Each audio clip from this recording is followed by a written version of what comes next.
नाशिक पोलिसांची मोठी कारवाई, तडीपार गुंडाला 6 महिन्यानंतर बेड्या, गुन्हे शाखा युनिट 2ची कामगिरी। नाशिक शहर आणि ग्रामीण भागातून 6 महिन्यांसाठी तडीपार करण्यात आलेल्या एका सराईत गुन्हेगाराला नाशिक गुन्हे शाखा युनिट 2च्या पथकाने राजीवनगर परिसरातून अटक केली आहे।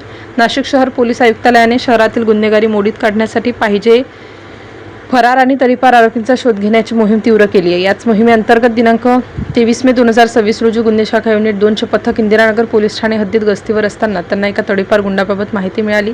सापळा लावून अटक पोलीस हवालदार वाल्मिक चव्हाण आणि मनोज परदेशी यांना मिळाली की तडीपार केलेला गुन्हेगार ऋतिक साबळे हा राजीवनगर येथील प्रथमेश पावभाजी दुकानासमोर उभा आहे। माहिती मिळताच वरिष्ठ पोलीस निरीक्षक हेमंत तोडकर यांच्या मार्गदर्शनाखाली पथकाने घटनास्थळी धाव घेऊन सापळा लावला आणि संशयिताला जागीच पकडलं। ऋतिक गणेश साबळे, वय 25 वर्ष, पत्ता श्रीकला अपार्टमेंट, वॉचमनची खोली, राजीवनगर, इंदिरानगर, नाशिक।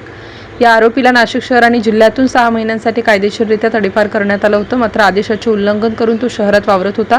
आरोपी ऋतिक साबळे विरुद्ध महाराष्ट्र पोलीस कायदा कलम 142 प्रमाणे इंदिरानगर पोलीस ठाण्यात गुन्हा दाखल करण्यात आला।